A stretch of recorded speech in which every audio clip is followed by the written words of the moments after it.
Alors, comme je vous explique assez souvent, l'art méditatif, c'est la répétition. Et c'est ce qui amène dans la répétition l'aspect méditation. Alors, il y a plusieurs façons de méditer, dont la récitation d'un mantra, par exemple, qui est en répétition.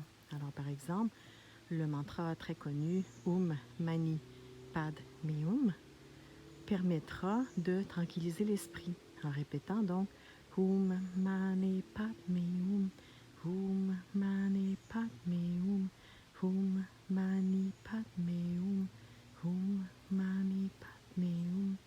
Et si on se promène en forêt et qu'on récite ce petit mantra, eh bien, à ce moment-là, on va être un petit peu plus dans un esprit tranquille. On pourra observer en même temps ce qu'on voit et donc profiter de cette magnifique nature.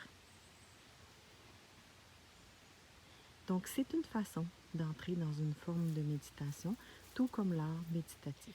Alors, les bases de la méditation zen, qu'on soit assis sur un zafu, assis sur une chaise ou en train de faire son art méditatif, les bases, c'est d'observer les pensées et de les laisser passer. En fait, d'être capable d'arriver à s'observer en train de penser.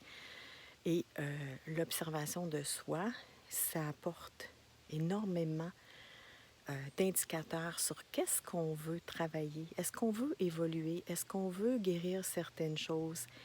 Et à ce moment-là, donc, d'être conscient de ce qui se passe dans la tête. Est-ce que c'est de la critique à outrance? Est-ce que c'est du jugement de soi, du jugement des autres, jugement de son art, jugement parce que je suis assis puis je suis pas capable de rester avec un esprit calme? Alors il faut, pas il faut parce que c'est une pratique d'une vie, cette philosophie. Moi, je l'appelle une philosophie parce que c'est une façon de voir le monde, c'est une façon d'évoluer qui est vraiment extraordinaire. Alors, juste le fait de s'observer, observer ce qui se passe dans l'esprit, dépendamment de ce qu'on est en train de faire, d'être capable d'observer, donc d'être capable de ne pas être dans le courant des pensées, mais d'être capable de s'observer en train de penser.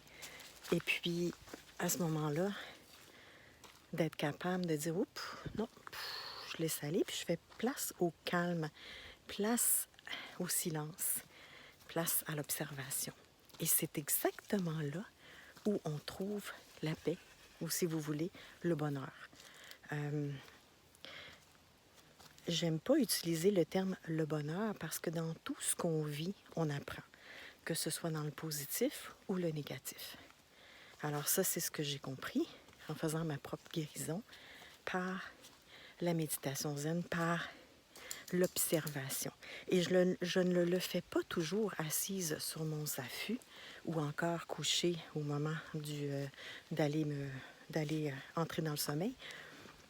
J'essaie de le faire 24 heures sur 24. Alors, à chaque fois que je suis en train de faire quelque chose, je vais voir, OK, est-ce que je suis présente ou est-ce que je ne le suis pas?